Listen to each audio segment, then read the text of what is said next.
জীবনের সর্বশেষ যে কাজটা কথাটা বলেছিলেন সেটা ছিল কি? নামাজ।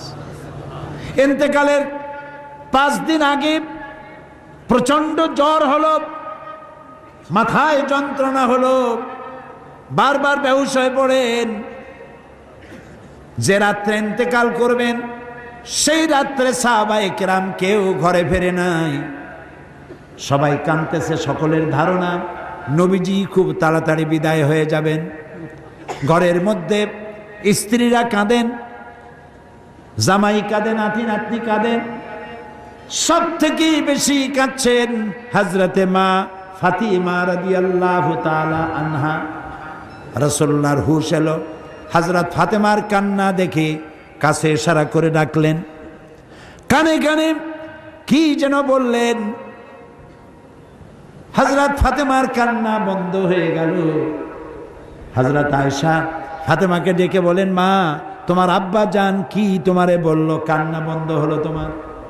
হযরত ফাতেমা বলেন, মা আমার আব্বা জান আমাকে কানে কানে বললেন, মা কাঁদিস না, তোর কান্না আমার বরদাস্ত হয় না। আমি তোমাকে সুসংবাদ শোনাই, আমি মরে যাওয়ার পর সবার আগে তোমার সাথে আমার দেখা হয়ে যাবে। হযরত ফাতেমা বুঝতে পেরেছেন এর অর্থ হলো রাসূলের ইন্তেকালের পরে আত্মীয় স্বজনের ভিতরে সর্বপ্রথম ফাতেমার ইন্তেকাল হবে। হয়েছিল তাই। রাসূলুল্লাহ বেহুশ হয়ে পড়লেন, আবার হুশ হলো, আবার বেহুশ হলেন। হজরের পরে হযরতে জিবরাইল এসে বলছেন, আসসালামু আলাইকা ইয়া রাসূলুল্লাহ, হে আল্লাহর রাসূল, আল্লাহ আপনাকে সালাম বলেছেন আর তিনি জানতে চেয়েছেন আপনি কেমন আছেন। তিনি জানেন আপনি কেমন আছেন, তারপরেও তিনি জানতে চেয়েছেন আপনার মুখে আপনি কেমন আছেন। নবীজি বললেন, আমি বড়ই কষ্টের ভিতরে আছি, অসুস্থ আছি। হযরতে জিবরাইল বলছেন, ইয়া রাসূলুল্লাহ, একজন নতুন ফেরেশতা এসেছে আজ আমার সাথে, যে ফেরেশতা কোনো মানুষের কাছে আসার জন্য অনুমতি কোনোদিন চায় নাই আর কোনোদিন চাবেও না, শুধু আপনার অনুমতি চায় আপনার কাছে আসার জন্য। সে ফেরেশতার নাম মালাকুল মউত। হযরতে মালাকুল মউত রাসূলের অনুমতি নিয়ে রাসূলের জাসাদ মোবারকের কাছে এসে সালাম পেশ করলেন। বললেন, ইয়া রাসূলুল্লাহ, আদম আলাইহিস সালাম থেকে নিয়ে শুরু করে এই পর্যন্ত আমি যত মানুষের জান কবজ করেছি আর কিয়ামত পর্যন্ত যত মানুষের জান কবজ করব, কারো কাছে অনুমতি চাই নাই, অনুমতি চাওয়াও আমার লাগবে না। কিন্তু আজকে আসার সময় আল্লাহ রাব্বুল আলামিন আমাকে বলেছেন আমি যেন আপনার অনুমতি চাই। রাসূলুল্লাহ বললেন, মালাকুল মউত, আমি যদি তোমাকে অনুমতি না দেই? হযরতে মালাকুল মউত বলেন, ইয়া রাসূলুল্লাহ, আল্লাহ তাআলা বলেছেন অনুমতি যদি না পাও ফিরে এসো। আল্লাহু আকবার, আল্লাহু আকবার। হযরতে জিবরাইল বলেন, ইয়া রাসূলুল্লাহ, আল্লাহ রাব্বুল আলামিন আপনার সঙ্গে দিদারের ইন্তজার করতেছেন। নবী বললেন, মালাকুল মউত, তুমি তোমার কাজ শুরু করতে পারো। মালাকুল মউত যখন জান কবজ করতে যাবে, রাসূলুল্লাহ বললেন, আয়েশা একটু কাছে আসো। ওই যে সোনা ছিল কয়েক টুকরা, সোনাগুলোর খবর কি? 6 টুকরা, ছোট্ট ছোট্ট 6টা টুকরা সোনা ছিল, সোনাগুলো কই?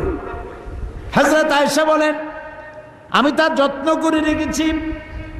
নবীজি বলছেন, এক্ষুনি স্বর্ণ টুকরাগুলি সদকা করে দাও। আমি মুহাম্মদ সাল্লাল্লাহু আলাইহি সাল্লাম আল্লাহর দরবারে এই অবস্থায় উপনীত হতে চাই না যে মুহাম্মদের ঘরের ভিতরে সোনা আছে।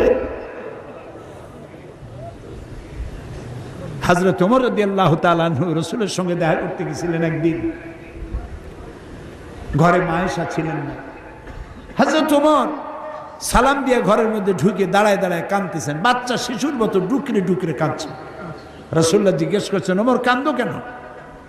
হযরত ওমর বলছেন, আমি বিশ্বনবীর ঘর দেখতেছি, ছোট্ট একটা ঘর, এক কোনায় একটা সরাহি পানি রাখার পাত্র কাইতে হয়ে পড়ে আছে, একটা গ্লাস কাইতে হয়ে পড়ে আছে,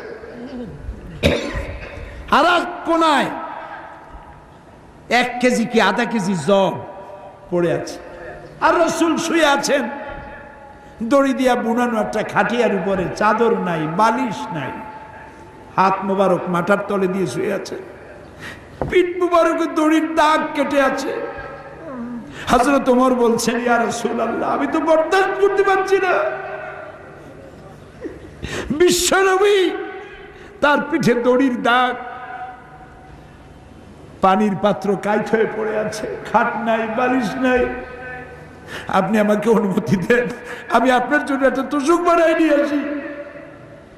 রাসূলুল্লাহ বললেন, ওমর, আমি তো দুনিয়ায় শান্তি করতে আসি নাই। আমি যদি ওহদ পাহাড়কে বলি, ওহদ আমার জন্য সোনায় পরিণত হয়ে যা, ওহদ পাহাড়টাই সোনা হয়ে যাবে। শান্তি করতে আসি নাই।